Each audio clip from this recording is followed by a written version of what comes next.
Il était un peu plus de 3 heures du matin quand un bruit sec me réveilla en sursaut. Dans la vieille ferme, tout dormait d'ordinaire à cette heure. Les murs, le vent, même la pendule héritée de ma grand-mère ne semblait plus que chuchoter. Cette nuit-là pourtant, son tic-tac sonnait comme un marteau sur l'établi. Je restai un instant immobile, le cœur cognant. Puis je soulevai doucement un coin du rideau.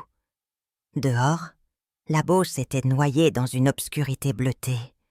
La lune étirait sur la cour des bandes pâles, et la pelouse perlée de rosée brillait d'un éclat glacé. C'est là que je vis une silhouette, penchée au bord du potager. Une lampe torche balayait de la terre d'un faisceau nerveux. La personne enfonçait une pelle avec une régularité obstinée, comme quelqu'un qui a déjà fait ce geste des dizaines de fois. J'approchai encore le visage de la vitre. C'était Claire, ma belle-fille. À ses pieds, un sac noir, gonflé d'une forme lourde et rigide, attendait à demi ouvert. Mes mains se mirent à trembler sans que je puisse les calmer. Qu'est-ce qu'elle faisait là, seule, au milieu de la nuit? Les chiens du voisin, plus loin, aboyèrent par saccades, des aboiements courts et méfiants. Claire jeta un regard vers la maison, les épaules raides, puis reprit son ouvrage avec une hâte pressée. La pelle entrait, ressortait, entrait encore. La terre basculait en petites gerbes sombres. Quand le trou lui parut assez profond, elle s'agenouilla, poussa le sac avec précaution et le laissa glisser dans la fosse. Ensuite, elle reboucha, lissa du pied, éparpilla quelques brins d'herbe sèche pour camoufler la terre fraîche. Tout cela, méthodique, muet, presque froid. Je restais cloué derrière le rideau, incapable d'émettre le moindre son. Ce n'était pas la Claire souriante qui venait autrefois apprendre mes recettes à la cuisine, ni celle qui riait au milieu des nappes de farine quand Antoinette, ma petite fille, lui caressait le ventre pendant la grossesse. Cette silhouette déterminée, elle me faisait peur. Lorsque Claire éteignit la lampe et remonta vers la maison, le châle serré sur la tête, son ombre glissa contre les murs comme un fantôme.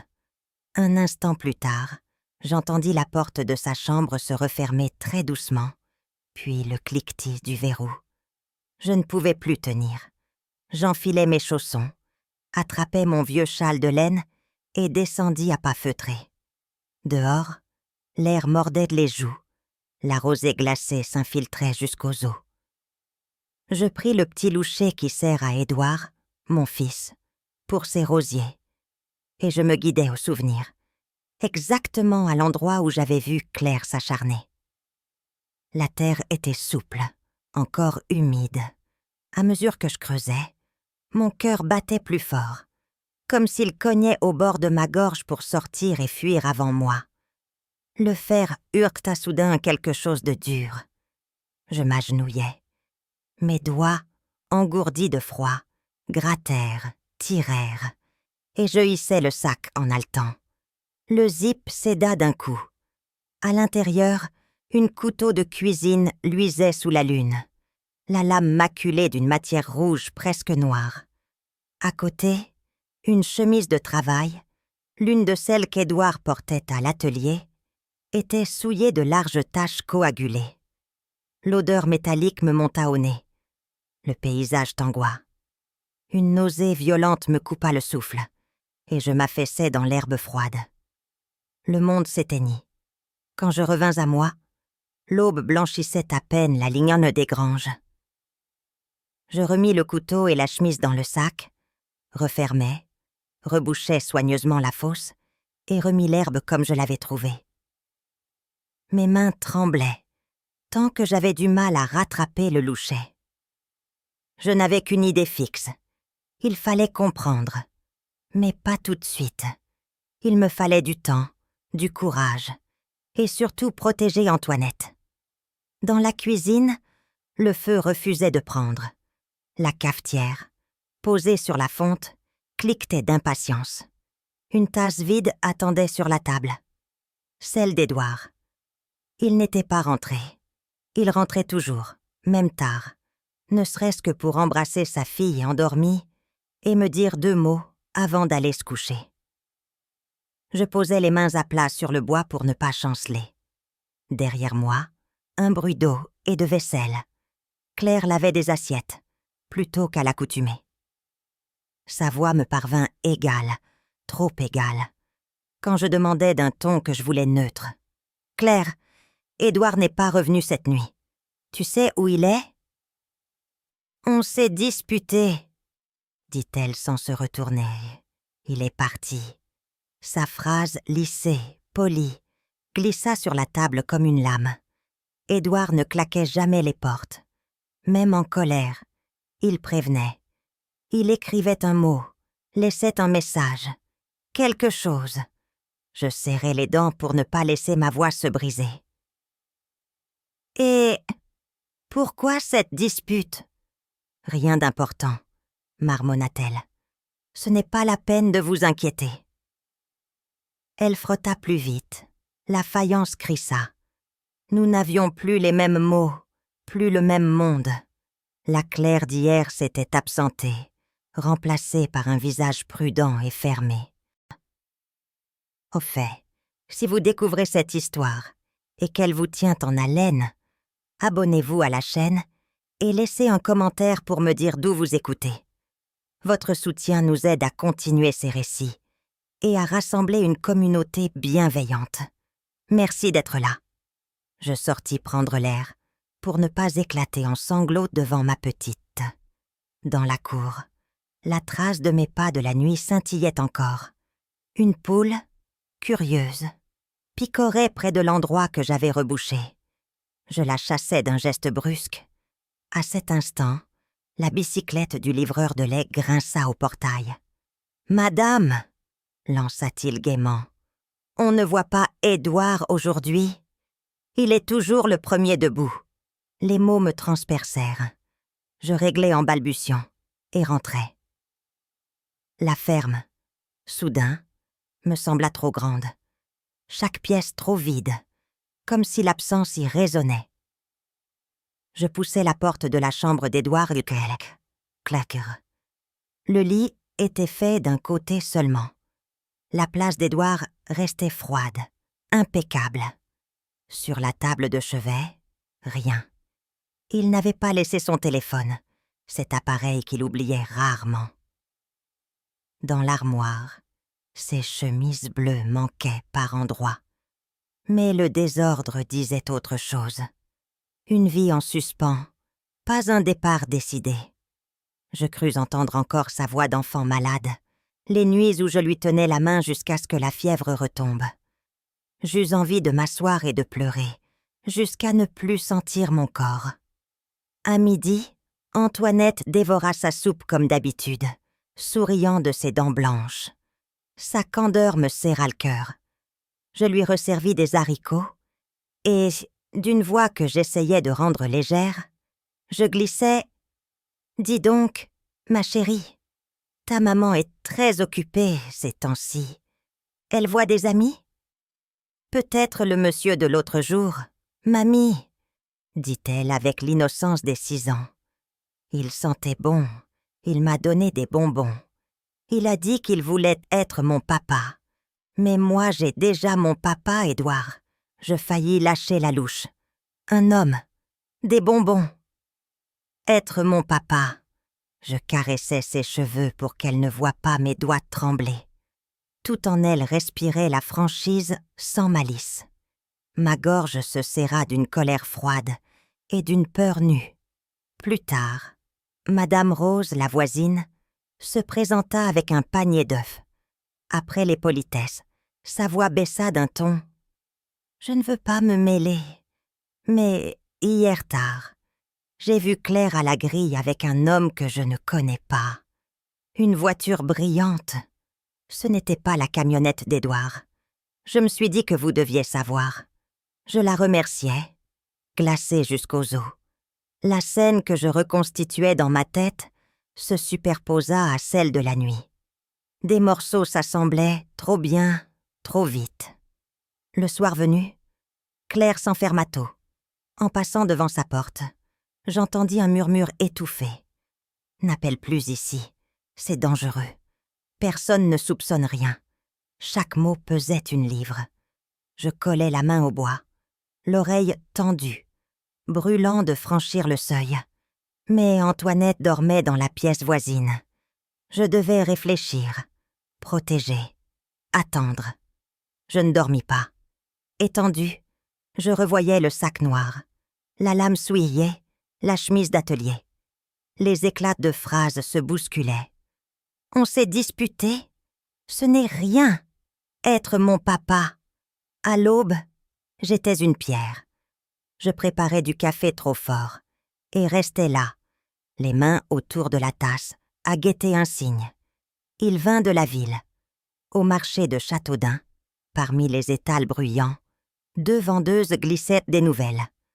Un homme avait été trouvé à l'aube, roué de coups, poignardé, dans un terrain vague et au bord de la nationale vers Chartres. Transporté au CHU d'Orléans, la source, non identifiée. Je lâchai mon panier. Les tomates roulèrent dans la poussière. Ma bouche s'assécha d'un coup. Je pris le quart sans réfléchir. Assise côté fenêtre, le chapelet serré dans ma paume, je répétais en silence « Faites qu'ils vivent, faites qu'ils vivent ».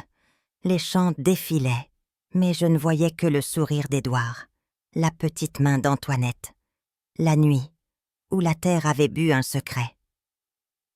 À l'hôpital, je bégayai à l'accueil. Une infirmière consulta son registre. Un homme de la trentaine, plusieurs plaies, trouvées sur un terrain vague. « Il est en soins, madame. Vous êtes de la famille ?» Je hochai la tête sans parvenir à parler. On me guida dans un couloir où l'odeur d'antiseptique vous colle au cœur. La porte s'ouvrit. Sur le lit, un visage livide, amaigri. Mais c'était lui, mon Édouard.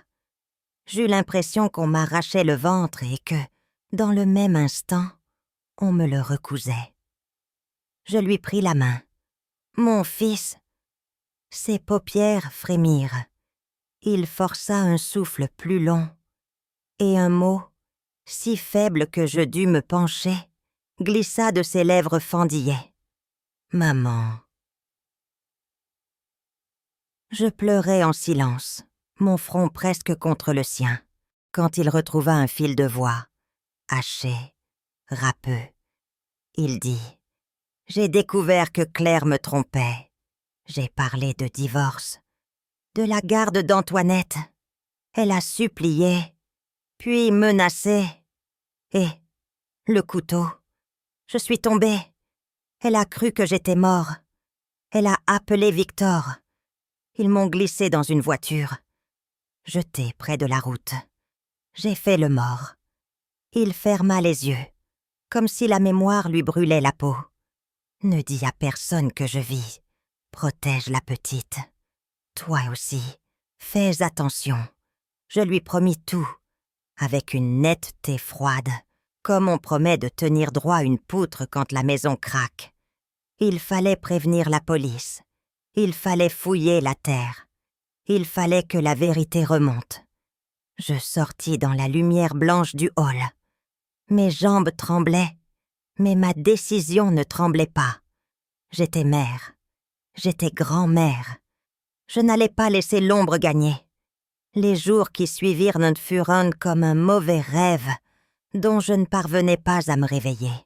Chaque matin, je prenais le car jusqu'au CHU d'Orléans-la-Source, marchant dans ces couloirs froids qui sentaient le désinfectant et le café tiède. J'entrais dans la chambre d'Édouard, m'asseyais à son chevet et je le regardais lutter pour chaque respiration. Sa poitrine se soulevait douloureusement sous les bandages. Parfois il toussait, parfois il gémissait à voix basse, et je sentais mes larmes couler malgré moi. Mais il était vivant. C'était tout ça ce qui comptait. Un après-midi, alors que le soleil baissait derrière les vitres opaques de l'hôpital, il trouva la force de serrer ma main et de murmurer « Maman, tu dois être prudente. Si Claire apprend que je suis encore en vie, elle pourrait faire du mal à Antoinette. » Je hochai la tête, incapable de prononcer un mot. Une angoisse brûlante m'envahit à l'idée de ma petite fille, innocente, sous le même toit que celle qui avait tenté de tuer mon fils. J'eus envie de courir jusqu'à la ferme, d'arracher Antoinette au bras de Claire. Mais Édouard resserra faiblement sa main sur la mienne, comme pour me retenir. « Pas encore, » souffla-t-il. « Attends, il faut des preuves. Sinon elle dira que je mens, que je suis fou. Et elle pourra encore nous atteindre. » Ces mots me glacèrent.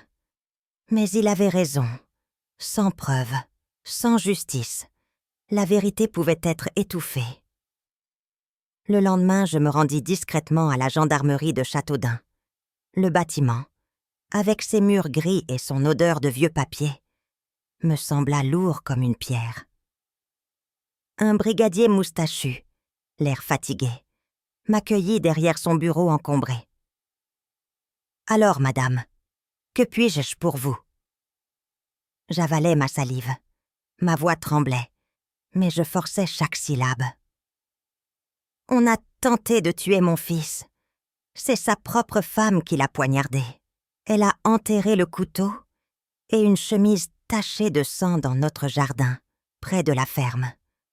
Je les ai vus, de mes propres yeux. » L'homme fronça les sourcils, posa son stylo et m'examina comme s'il hésitait entre me croire et me prendre pour une vieille femme délirante.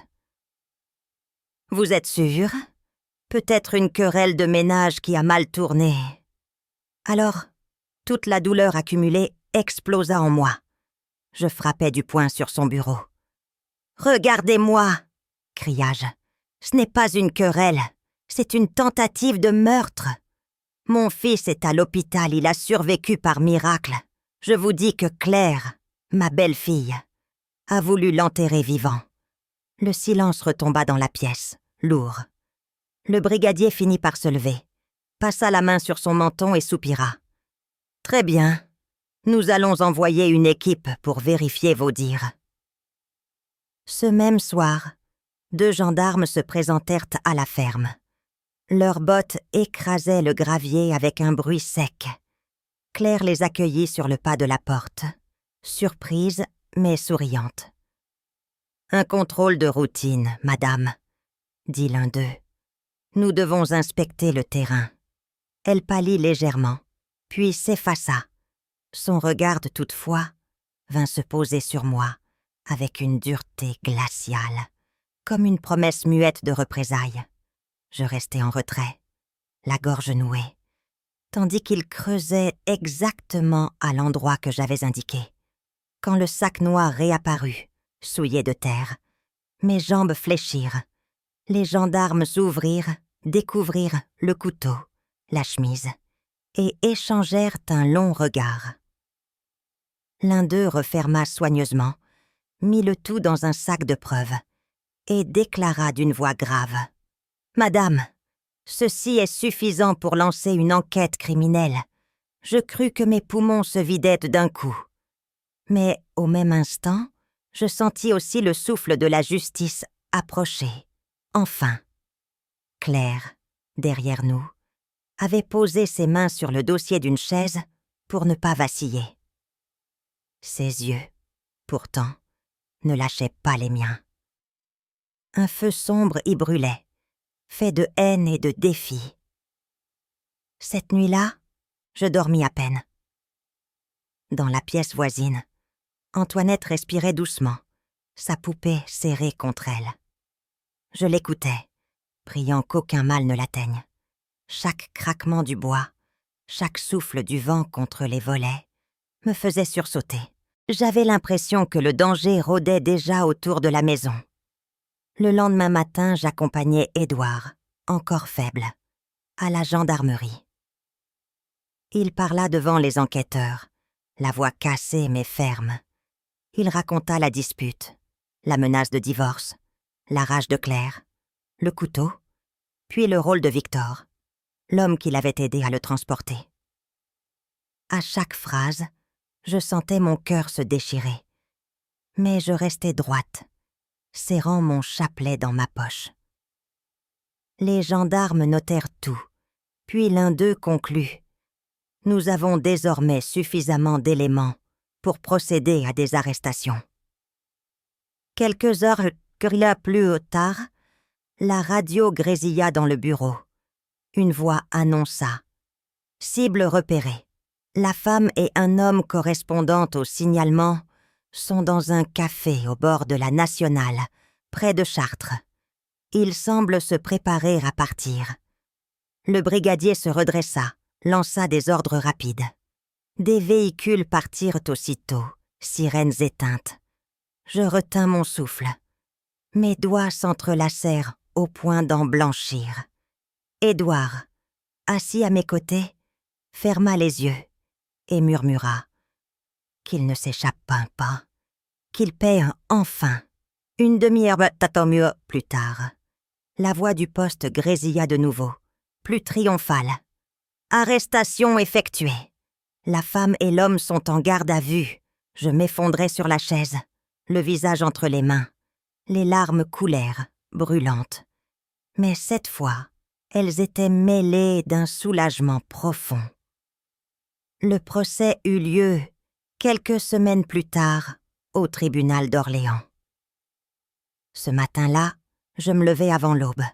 Devant le miroir, mes cheveux gris et mes rides me renvoyèrent à l'image d'une femme usée par la douleur, mais debout, malgré tout.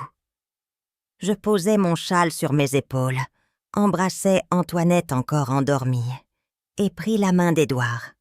Il boitait légèrement, mais il tenait à marcher jusqu'à la salle d'audience. À l'extérieur du tribunal, une foule de curieux et de journalistes s'était rassemblée. Les flashs crépitaient, les murmures couraient. Je resserrai ma prise sur la main de mon fils et lui soufflai. « Tiens bon, aujourd'hui, la vérité parlera. » Il hocha la tête, les lèvres serrées. Quand la voiture de police arriva avec les deux prévenus, je sentis mon estomac se nouer. Claire descendit, menottée, le visage fermé. Elle leva les yeux une seconde vers moi. Ce regard me glaça plus que tout. Victor, grand, les traits durs, l'accompagnait. Leur présence, côte à côte, me donna la nausée. La salle d'audience, avec ses bancs de bois et son odeur de cire, était pleine. Le procureur exposa les preuves. Le couteau, la chemise, les traces de sang, le témoignage des gendarmes, et bien sûr la déclaration d'Édouard. Chaque élément tombait comme une pierre, lourd, irréfutable. Puis vint le moment du témoignage. Édouard se leva, appuyé sur son bâton, et parla d'une voix tremblante mais claire. « C'est ma femme, Claire, qui m'a poignardée.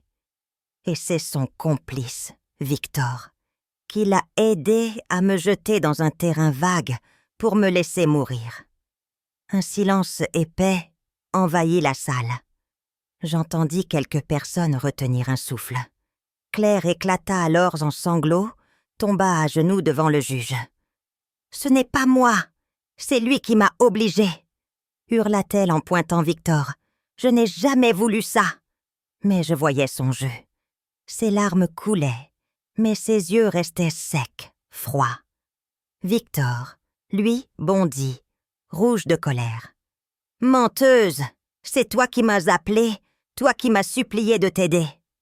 Le tumulte emplit la salle. Le juge rappela l'ordre, et chacun fut contraint au silence.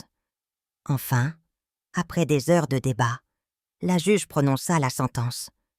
Claire Dubois, reconnue coupable de tentative d'homicide volontaire, est condamnée à 15 années de réclusion. Victor Martin, coupable de complicité et de dissimulation de preuves, et condamné à 7 années d'emprisonnement. Le marteau frappa. J'eus l'impression qu'un poids immense se soulevait de mes épaules. Édouard, à mes côtés, laissa échapper un souffle brisé. « C'est fini, maman. » Je lui pris la main. Les larmes roulaient sur mes joues. Mais cette fois, elles avaient le goût d'une libération. Les jours qui suivirent le procès furent marqués par un silence étrange, lourd comme un orage qui tarde à éclater. Dans la maison, chaque pièce portait encore l'ombre de Claire. Ses pas sur le carrelage, le bruit de ses casseroles, son rire d'autrefois quand tout semblait encore normal. Pourtant, ce rire n'était plus qu'un souvenir déformé, un écho qui me glaçait quand j'y pensais trop longtemps. Désormais, elle n'était plus qu'un nom dans les dossiers de la justice, condamnée à 15 ans de prison. Mais son absence ne ramenait pas la paix. Je regardais souvent Édouard. Ses gestes restaient lents, ses forces à moitié revenues seulement. Quand il sortait dans la cour, le soleil illuminait la cicatrice rougeâtre sur sa poitrine, une marque indélébile. Il la touchait parfois du bout des doigts, pensif, comme pour se rappeler qu'il avait survécu. Moi, je le contemplais en silence, et mon cœur oscillait entre soulagement et douleur. Oui, il vivait, mais jamais plus il ne serait l'homme insouciant qu'il avait été. Antoinette, elle, jouait comme si rien ne s'était passé. Elle courait dans le jardin, ses petites tresses volant, au mât, son rire clair montant dans l'air. Pourtant, ses yeux cherchaient parfois son père d'un regard inquiet, comme pour s'assurer qu'il ne disparaîtrait pas à son tour. Le soir, avant de dormir, elle venait dans ma chambre, s'installait dans mon lit et me chuchotait. « Mamie, pourquoi maman est partie si longtemps ?»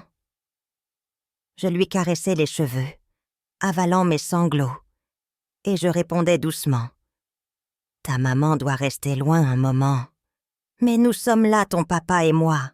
Nous ne t'abandonnerons jamais. » Chaque fois, elle s'endormait rassurée. Mais moi, je restais éveillée des heures, la gorge serrée. Comment expliquer à une enfant que sa mère avait voulu tuer son père? Comment la préserver d'un fardeau si lourd? Le printemps arriva sur la Beauce. Les champs se couvrirent d'un blé tendre, et l'air portait à nouveau l'odeur douce de la terre. J'essayais de m'accrocher à cette renaissance de la nature pour retrouver espoir. Pourtant, les cicatrices invisibles demeuraient. Dans le village, les regards se posaient un moment sur moi, avec un mélange de pitié et de curiosité. Certains venaient me parler, d'autres détournaient les yeux, comme si notre malheur les effrayait. Un dimanche, à la sortie de l'église, Madame Rose m'approcha discrètement. Elle avait toujours été attentive, mais ce jour-là, son visage était marqué par une inquiétude nouvelle. « Vous avez entendu, madame ?» chuchota-t-elle. « On dit que Victor a juré de se venger, qu'il ne pardonnera jamais d'avoir été condamné. » Ces mots résonnèrent en moi comme une cloche funèbre. Je lui demandai d'où venait cette rumeur. Elle haussa les épaules, nerveuse. Dans le quartier, certains ont de la famille qui travaille à la prison de Chartres. Ils disent quand qu'ils parlent souvent de votre fils. Et de vous. Je rentrais chez moi bouleversée. Le ciel s'assombrissait. Mais c'était mon cœur qui pesait le plus. Je regardais Édouard, penché sur ses outils, et je me demandais si nous serions un jour vraiment à l'abri. Quelques semaines plus tard, alors que le soleil tombait derrière les collines, Édouard vint s'asseoir à côté de moi, sur le perron. Ses yeux brillaient d'une lueur résolue. « Maman, je veux reconstruire. Je ne veux pas que ma fille grandisse dans la peur. Je vais rouvrir l'atelier de tissage que papa avait commencé autrefois. Ça donnera du travail au village et un avenir à Antoinette. Je le regardais avec une fierté douloureuse. Malgré la trahison, malgré la blessure, il refusait de se laisser écraser. Tu as raison, mon fils. La vie doit continuer. Et Antoinette a besoin de te voir fort. Les semaines suivantes, la maison s'anima peu à peu. On nettoya la vieille grange, on répara les fenêtres, on installa des métiers à tisser. Les voisins vinrent prêter main forte. Même Madame Rose apporta des paniers de nourriture pour soutenir l'effort. Je sentais que le village, malgré les ragots, voulait nous aider à relever la tête. Antoinette, elle, adorait courir entre les ballots de tissu, rire aux éclats en jouant à se cacher. Son insouciance était une lumière dans nos journées sombres, mais parfois, quand elle croyait que personne ne la voyait, je surprenais une ombre dans son regard, une question qu'elle n'osait pas poser. Alors je la serrais contre moi, murmurant qu'elle était aimée, qu'elle était en sécurité. Un soir, alors que je préparais la soupe, le téléphone sonna. La voix de l'adjudant de la gendarmerie résonna à l'autre bout. « Madame, nous voulions vous prévenir. Claire a fait appel.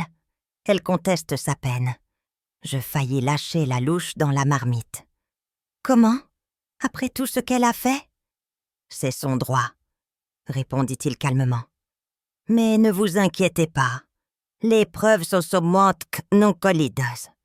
La cour d'appel confirmera sans doute la sentence. » Je raccrochai en tremblant. L'idée de revoir Claire devant un tribunal me terrifiait.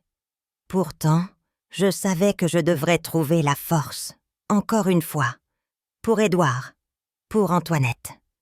Cette nuit-là, je fis un cauchemar. Je voyais Claire s'avancer vers moi, les yeux brillants de haine, un couteau à la main. Je voulais courir, mais mes jambes restaient figées. Puis, une petite voix m'appela derrière.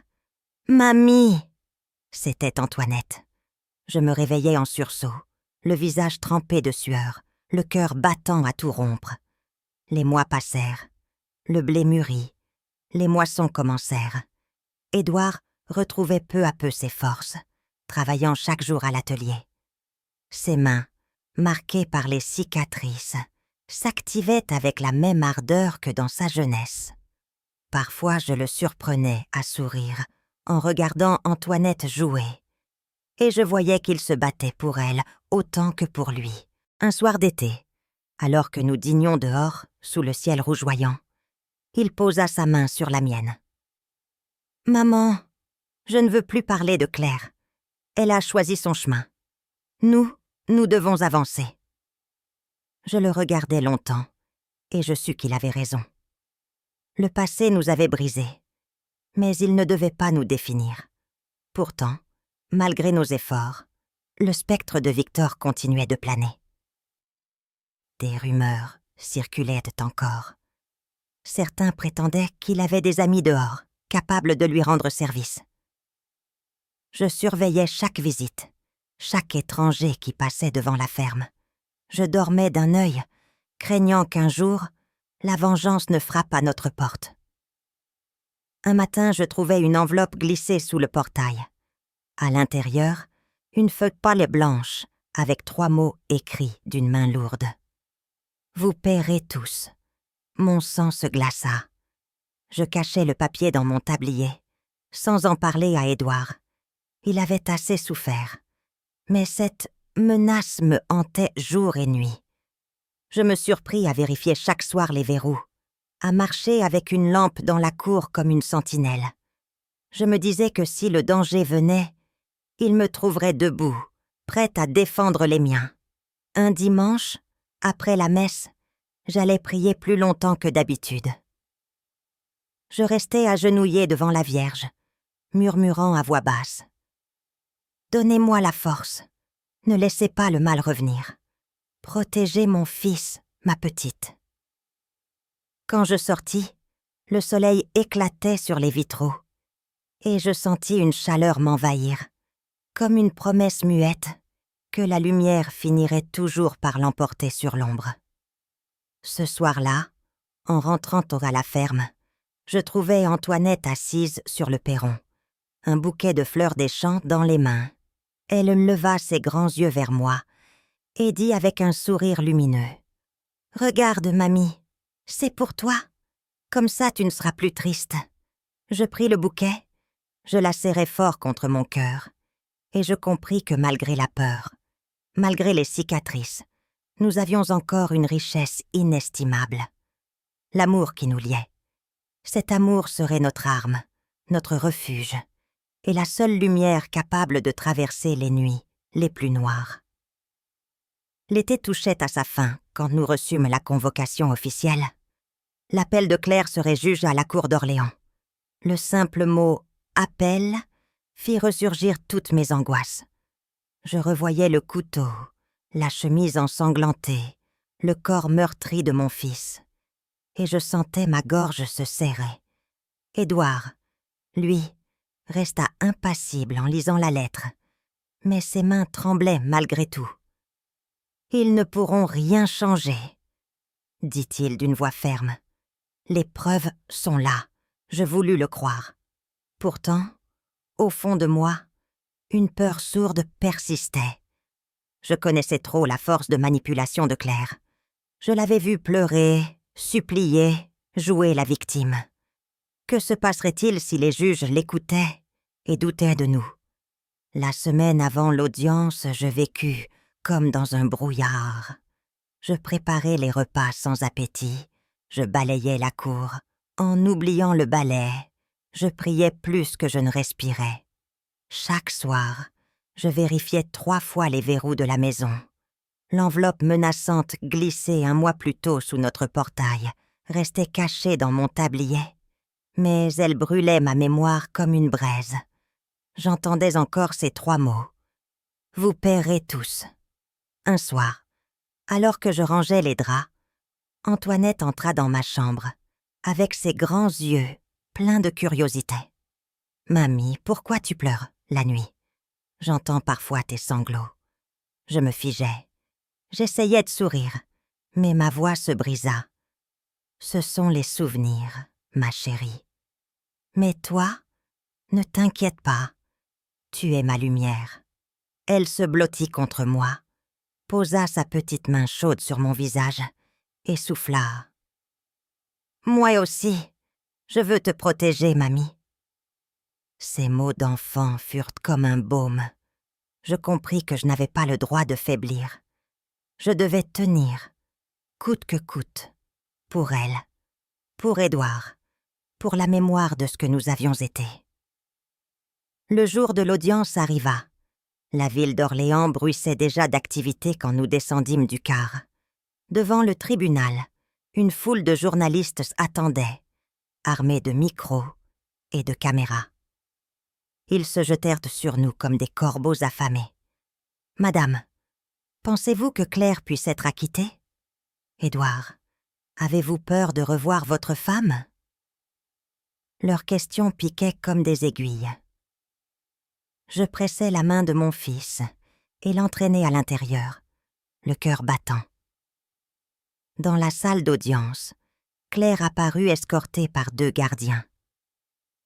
Elle avait maigri, son visage était plus dur, ses cheveux tirés en arrière accentuaient la froideur de ses traits. Mais ses yeux, quand ils se posèrent sur nous, conservaient cette lueur glaciale que je n'oublierai jamais. Elle semblait dire « Vous avez gagné une bataille, Marla, pas la guerre. » Tenez ton maman. À ses côtes, son avocat parla longtemps, tentant de la présenter comme une femme dépassée, manipulée par Victor, une mère aimante qui aurait commis une erreur dans un moment de désespoir. Je serrai mes poings. Quelle hypocrisie! Une erreur. Enterrer un couteau taché de sang, mentir à toute une famille, jeter un homme dans un terrain vague. Était-ce une simple erreur? Je bouillais, mais je me forçais au silence. Édouard prit la parole à son tour.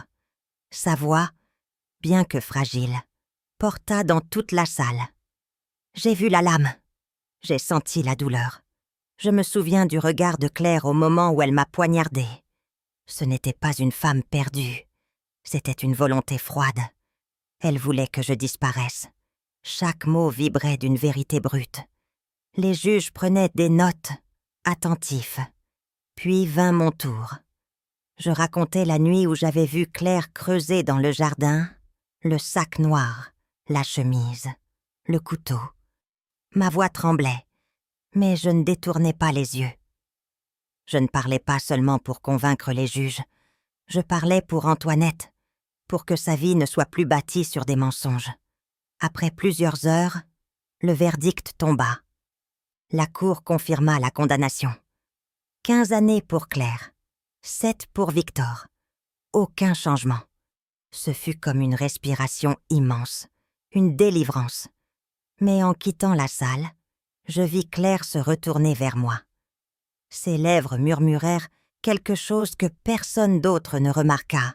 « Ce n'est pas fini. » Me sente seule, toc. Un frosto parcourut mon dos. Je savais qu'elle n'abandonnerait jamais vraiment. Les semaines suivantes furent consacrées à la reconstruction.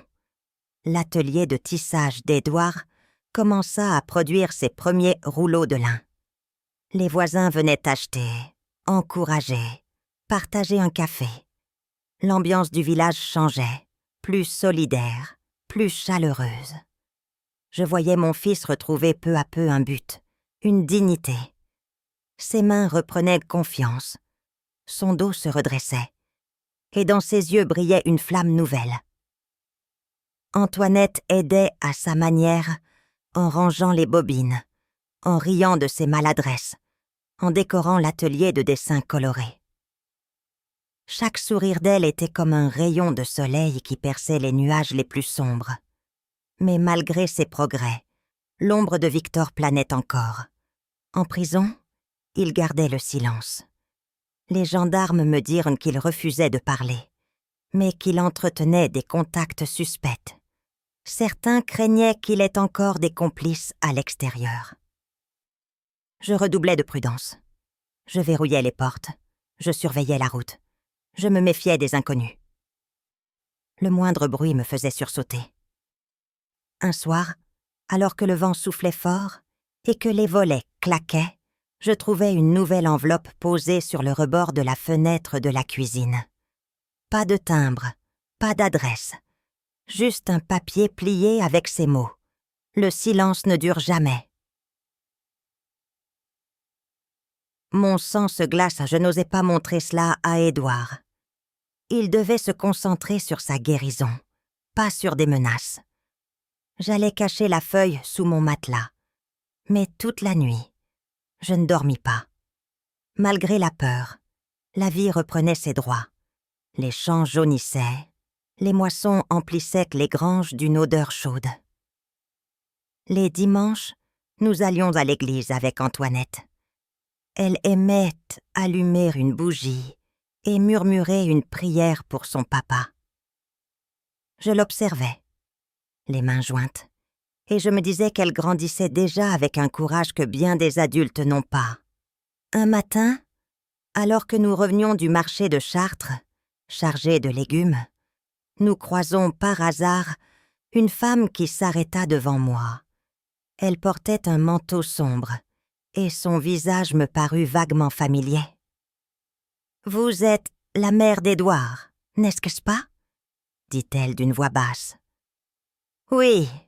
Et vous êtes ?»« Une ancienne amie de Victor.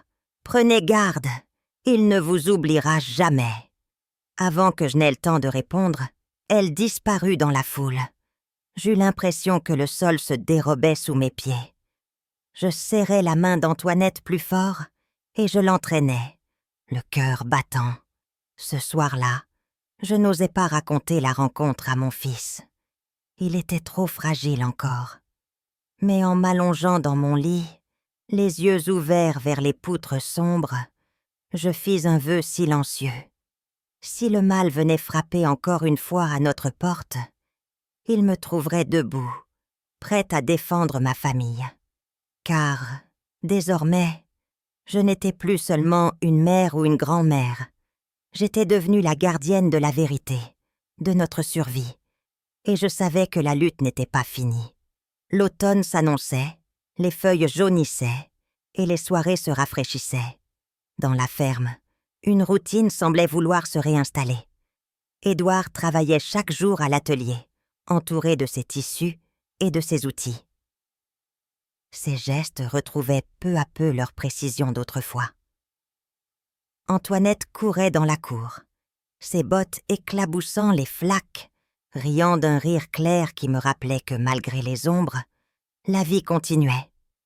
Mais pour moi, la paix restait fragile. Les lettres anonymes que j'avais reçues, les mots menaçants, hantaient mes nuits.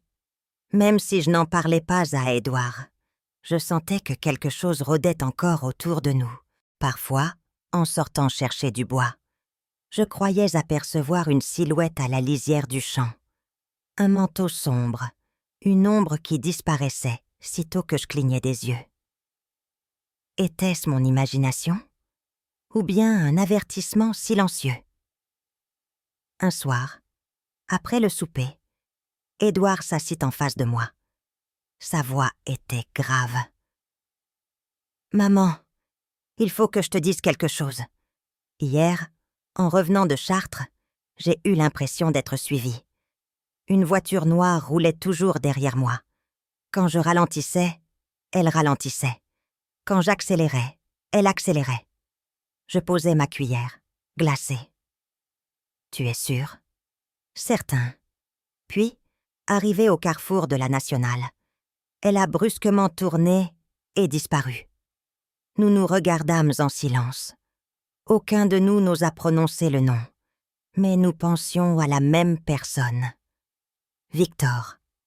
Même enfermé, il semblait capable d'étendre ses griffes. Je passais la nuit éveillée, guettant chaque bruit. À travers la fenêtre, je voyais que la lune glissait sur les champs, indifférente à nos tourments. Je pensais à Claire, à ses mots murmurés, au tribunal. Ce n'est pas fini. Je me demandais si elle aussi, dans sa cellule, nourrissait encore cette haine froide qui l'avait poussée à détruire sa famille. Les jours suivants, je décidai de prendre des mesures. J'allais voir Madame Rose, qui connaissait tout le village et n'avait jamais eu peur des rumeurs. Elle me reçut dans sa cuisine, une odeur de tarte aux pommes, flottant dans l'air. « Écoutez, » lui dis-je en baissant la voix, « je crains que quelqu'un nous surveille. Édouard a remarqué une voiture suspecte. Et moi, j'ai reçu des lettres. » Ses yeux s'écarquillèrent. « Des lettres? Pourquoi ne pas en avoir parlé plus tôt? Je voulais protéger mon fils. Il a déjà tant souffert. » Elle posa sa main sur la mienne, ridée, mais forte. « Vous ne pouvez pas porter ça seule. Je vais prévenir la gendarmerie discrètement. Ils surveilleront la ferme. » Je soupirai, soulagée d'avoir partagé ce fardeau. Mais une honte me serra aussi le cœur. Moi qui avais toujours voulu être la gardienne, je devais admettre mes limites. Quelques jours plus tard, en revenant du marché, je trouvai Antoinette assise sur le perron, serrant sa poupée contre elle. Ses yeux étaient rouges. « Qu'y a-t-il, ma chérie? »« Un monsieur m'a parlé, » murmura-t-elle. « Il m'a dit que bientôt je reverrai ma maman. Je sentis le sol se dérober sous mes pieds. Où l'as-tu vu? » ?»« Là-bas, près de la grille. Il avait une casquette et un manteau sombre. » Je serrai Antoinette dans mes bras, le cœur battant à tout rompre. Qui était cet homme? Un complice de Victor? Quelqu'un envoyé par Claire? La menace devenait tangible, dangereuse, proche. Le soir même, j'appelai la gendarmerie. Un brigadier vint inspecter les alentours. Ses yeux scrutaient chaque haie, chaque buisson. « Nous allons placer une patrouille régulière, madame, » me dit-il. « Mais soyez prudente. Ne laissez jamais la petite seule. » Ces mots résonnèrent comme un ordre de survie. Désormais, je ne quittais plus Antoinette d'une semelle. Un matin de novembre, alors que la brume couvrait encore les champs, Édouard rentra de l'atelier, le visage sombre. « Maman, viens voir. » Je le suivis jusqu'à la grange. Sur la porte, tracée à la craie blanche, un mot s'étalait en lettres grossières. « Justice viendra. » Je sentis un frisson me parcourir l'échine. Qui avait osé pénétrer jusqu'ici, en pleine nuit? Édouard, furieux, voulut effacer l'inscription, mais je l'en empêchai. « Non, laisse, c'est une preuve. Nous prîmes une photo, que nous remîmes à la gendarmerie. » Mais dans leur regard, je lus l'inquiétude. Ils n'avaient pas plus de réponse que nous. La tension monta encore d'un cran lorsque la radio locale annonça un événement troublant. Victor avait été hospitalisé après une altercation violente dans la prison. Certains disaient qu'il avait tenté de s'évader. D'autres qu'il avait été blessé par un codétenu. Aucune version n'était claire. Mais une phrase revenait dans toutes les rumeurs. Il parlait sans cesse d'une vengeance à terminer. Je passais des nuits blanches, l'oreille tendue au moindre bruit. Chaque grincement du plancher, chaque claquement de volets me faisait craindre l'irréparable. Pourtant, au milieu de cette peur, je découvrais aussi une force nouvelle en moi.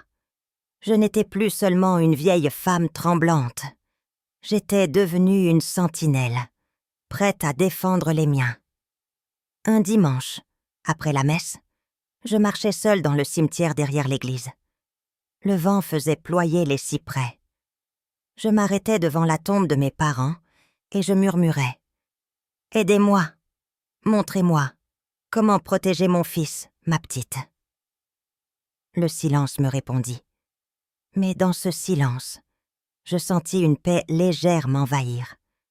Comme si mes ancêtres veillaient encore, invisibles, sur nous. À la maison, la vie continuait malgré tout. Antoinette grandissait, plus vive, plus éveillée. Elle posait des questions de plus en plus précises sur sa mère. Je détournais souvent la conversation. Mais je savais qu'un jour, je devrais lui dire la vérité. Pas toute d'un coup. Pas trop tôt, mais assez pour qu'elle comprenne que sa vie avait été bâtie sur une épreuve. Un soir, elle vint me voir, sa poupée dans les bras. « Mamie, est-ce que maman aimait? » « Méchante ?» Je la regardai longtemps, puis je répondis doucement. « Non, ta maman n'est pas méchante. Mais elle a fait de grandes erreurs. Parfois, les adultes se perdent, mais toi, tu n'as rien à te reprocher. Tu es innocente. » Elle sembla rassurée, mais je vis ses yeux briller de larmes. Elle enfouit sa tête contre mon épaule. Je la berçai doucement, le cœur serré. Ce soir-là, après l'avoir couchée, je m'assis dans la cuisine, seule, une bougie allumée devant moi. Je pensais à tout ce que nous avions traversé. La nuit où j'avais vu Claire creuser dans le jardin, le couteau, le procès, les menaces, les lettres. Tant de ténèbres. Mais je pensais aussi au sourire d'Antoinette, au courage d'Édouard, au soutien discret de Madame Rose. Et je compris que malgré la peur, malgré la douleur, nous étions toujours debout. La guerre n'était peut-être pas finie, mais nous n'étions plus les victimes passives d'hier. Nous étions une famille qui avait survécu, qui résistait. Et tant que l'amour tiendrait entre nous, aucune ombre ne pourrait totalement nous engloutir. Je soufflai la bougie. La flamme vacilla puis s'éteignit. Dans l'obscurité, je murmurai. Nous tiendrons, quoi qu'il arrive. L'hiver approchait, et avec lui, un froid qui pénétrait les os. Dans la Beauce, les champs nus s'étendaient sous un ciel bas et gris, et le vent sifflait à travers les haies comme une plainte ancienne. Chaque matin, je me levais avant l'aube pour allumer le feu dans la grande cheminée.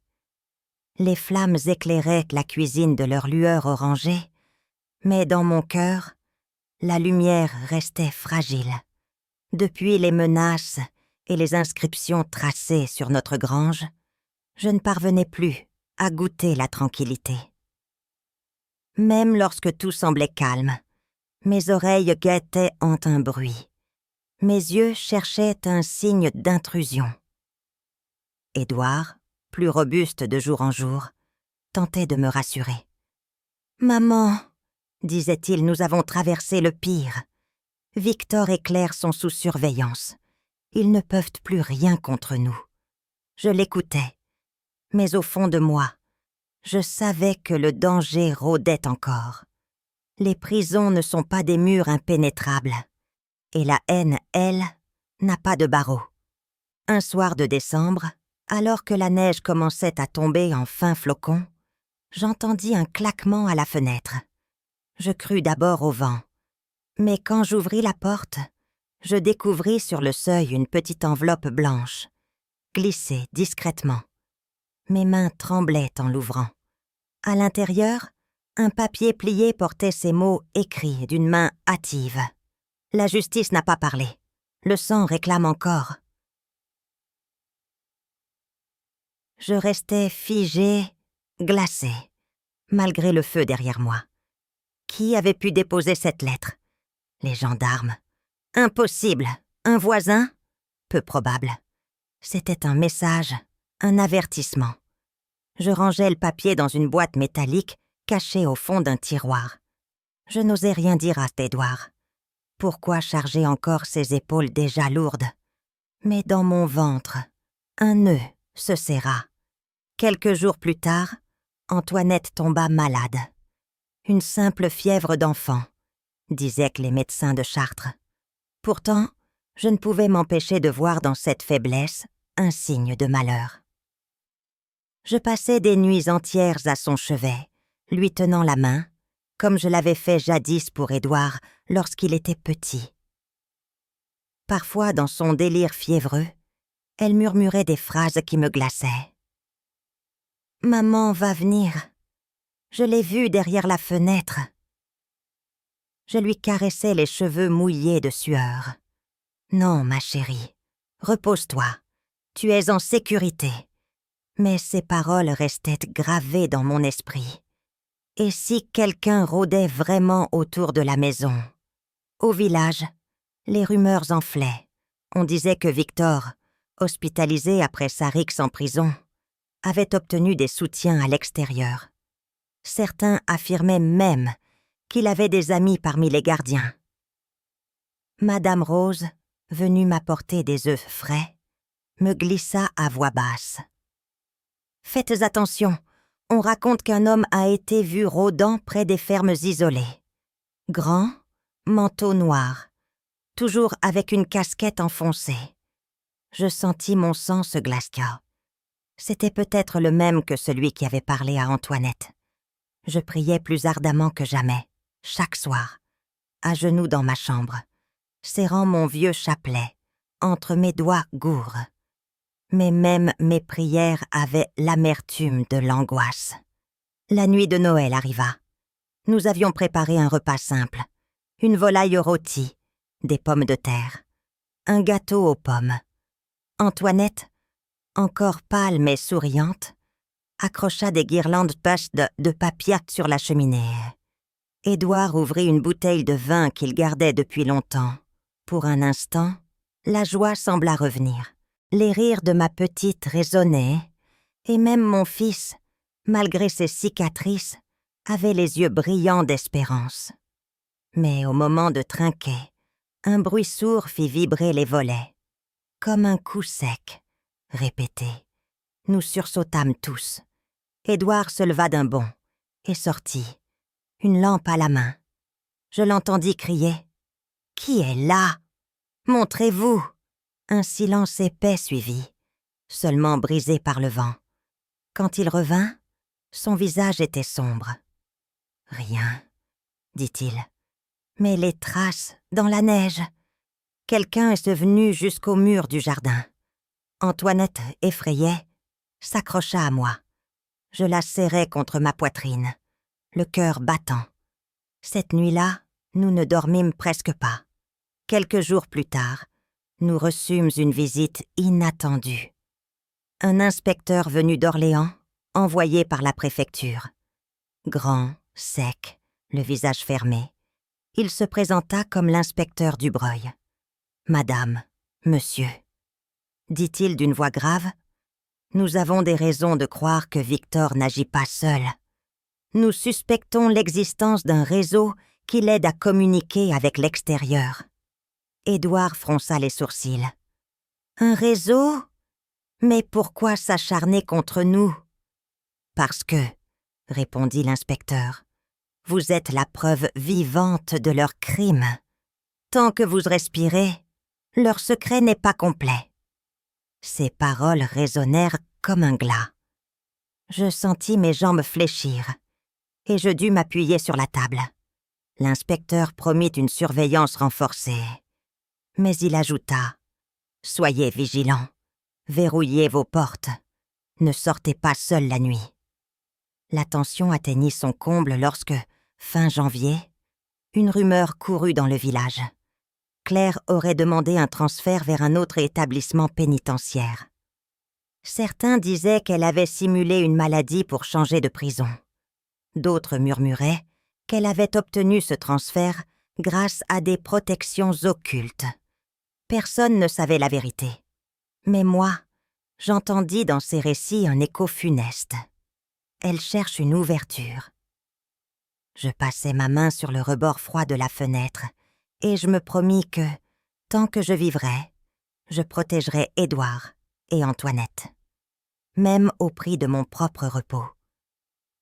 Un soir glacial, alors que j'étais assise près de l'âtre, Antoinette vint poser sa tête sur mes genoux. « Mamie, » dit-elle d'une voix douce, « est-ce que le mal disparaît un jour ?» Je restai un instant sans voix. Comment répondre à une enfant ? Enfin, je caressai ses cheveux et murmurai « Le mal ne disparaît jamais complètement, ma chérie. Mais l'amour est plus fort. Tant que nous nous aimons, nous sommes plus puissants que lui. » Elle ferma les yeux, rassurée, et s'endormit contre moi. Je la regardais dormir, petite lueur fragile dans ce monde de menaces. Et je jurais, encore une fois, que rien ne lui arriverait. Le lendemain, je reçus une nouvelle visite de Madame Rose. Elle entra, essoufflée, les joues rougies par le froid. « J'ai vu quelqu'un hier soir, près de votre champ, » dit-elle. Un homme, grand, silhouette sombre. Il tenait un téléphone, comme s'il parlait à quelqu'un. Quand il m'a aperçu, il s'est enfui vers la route. Mon cœur se serra. « Vous en êtes sûre ? » ?»« Aussi sûre que de mon nom. » Elle posa sa main sur la mienne.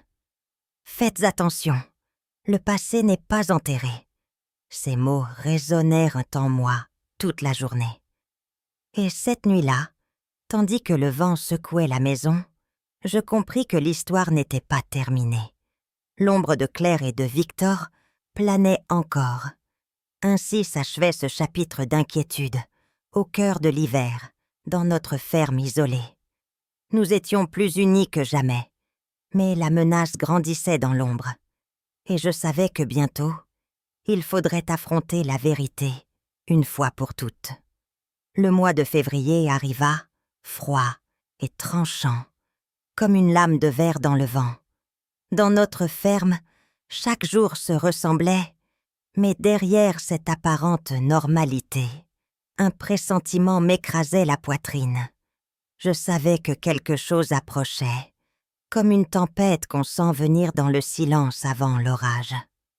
Un matin, alors que j'allais puiser de l'eau au puits, je trouvai sur la margelle un petit morceau de tissu noir, humide, froissé. Ce détail pouvait sembler insignifiant, mais je reconnus aussitôt la matière. C'était la même toile rugueuse que celle du sac dans lequel Claire avait enterré le couteau et la chemise d'Édouard. Mes mains se mirent à trembler. Quelqu'un rôdait encore. Je remontai précipitamment dans la maison et enfermai porte et volets. Quand Édouard rentra du champ, je lui tendis le tissu. Ses yeux s'assombrirent. « Ils ne renonceront pas, » dit-il. « Pas tant que nous représentons un danger pour eux. » Ces paroles confirmaient mes craintes. Le soir même, l'inspecteur Dubreuil frappa à notre porte. Sa immense silhouette se découpait dans la nuit glaciale. « J'ai de mauvaises nouvelles, » annonça-t-il en entrant. Victor s'est échappé. Le sang se retira de mon visage. « Comment est-ce possible ?» « Un transfert mal encadré, » expliqua-t-il. « Une complicité interne. Nous le cherchons dans toute la région. Mais je préfère vous avertir. Soyez sur vos gardes. » Édouard se leva brusquement, la mâchoire serrée. « Ma fille ne doit rien savoir. Pas un mot devant Antoinette. » Dubreuil hocha la tête. « Je comprends. Mais soyez préparés. Si Victor cherche vengeance, il viendra ici. » Cette nuit-là, le sommeil m'abandonna. Je restai assise près de la cheminée, serrant mon chapelet. Le bois crépitait, mais le froid me glaçait tout de même. Vers minuit, j'entendis un bruit dehors, comme un pas étouffé dans la neige. Je crus d'abord rêver, mais un second craquement confirma mes doutes. Je me levai lentement, me glissai jusqu'à la fenêtre et entr'ouvris le rideau. Sous la lune blafarde, une ombre se mouvait près de la grange. Grande, voûtée, le visage dissimulé par une casquette sombre. Mon cœur s'arrêta. Victor. Je reculai, terrifiée. Devais-je réveiller Édouard ou prévenir les gendarmes? Avant que je puisse décider, l'ombre disparut derrière la grange. Je restai debout, le souffle court, jusqu'à l'aube. Au matin, Édouard trouva des empreintes fraîches dans la neige, qui menaient du chemin jusqu'à notre clôture. Il pâlit. « C'est lui, » dit-il. Je reconnais sa démarche. Nous allâmes ensemble prévenir Dubreuil. L'inspecteur, visage grave, déploya aussitôt 2 agents devant notre maison. Mais je savais qu'aucune surveillance ne pouvait éteindre l'angoisse qui grandissait en moi. Les jours suivants furent lourds comme du plomb. Antoinette jouait avec ses poupées près du feu, inconsciente du danger qui planait. Elle chantonnait des comptines. Ses petites mains habiles habillaient ses poupées de chiffon. Je la regardais et mon cœur se serrait. Comment protéger cette enfant innocente de la violence du monde adulte? Un soir, alors que le vent soufflait fort, Antoinette m'appela. « Mamie, regarde. » Elle montrait la fenêtre de sa chambre. Dans la buée sur la vitre, une inscription avait été tracée du bout du doigt. « Tu ne pourras pas nous échapper. » Je sentis mes jambes se dérober. Quelqu'un était venu jusqu'à la fenêtre de ma petite fille. Édouard entra en courant, vit les lettres et poussa un juron. « Ça suffit, » murmura-t-il. « Je ne laisserai plus cette terreur empoisonner nos vies. » Il attrapa son vieux fusil de chasse, le regard déterminé. 2 jours plus tard, la confrontation éclata. C'était un dimanche soir. La messe venait de se terminer à l'église du village, et nous étions rentrés à la ferme, plus apaisés. Mais à peine avions-nous franchi le seuil qu'un bruit sourd retentit, une vitre brisée. Le cœur battant, Édouard saisit son fusil et me fit signe de protéger Antoinette. Des pas résonnaient dans le couloir. Une voix grave, que je n'oublierai jamais, s'éleva. « Alors, Édouard, toujours vivant ?» Victor se tenait là, silhouette sombre dans l'encadrement de la porte, un couteau brillant à la main, Son regard brûlait de haine. Édouard pointa son fusil. « Ne fais pas un pas de plus. » Mais Victor rit, un rire sec, sans joie. « Tu crois vraiment que tu peux me tenir à distance ? Claire m'a tout dit. Tu n'aurais jamais dû survivre. » Je sentis Antoinette trembler dans mes bras. Je posai ma main sur sa bouche pour l'empêcher de crier. L'instant qui suivit fut une éternité. Édouard et Victor se faisaient face, 2 hommes liés par une trahison sanglante. Le silence n'était brise que par le souffle court des uns et des autres. Puis Victor bondit en avant. Le coup de feu claqua, assourdissant. Victor vacilla, touché à l'épaule, mais son couteau effleura tout de même le bras d'Édouard. Ils tombèrent tous deux au sol, dans un fracas terrible. Je posai Antoinette derrière moi et courus aider mon fils. Le sang coulait de son bras, mais il respirait encore. Victor, lui, se tordait de douleur, la rage toujours dans ses yeux. C'est alors que la porte s'ouvrit violemment. L'inspecteur Dubreuil et ses hommes, alertés par les voisins, envahirent la pièce. Ils maîtrisèrent Victor, le menottèrent net malgré ses cris, et le traînèrent dehors, sous la neige.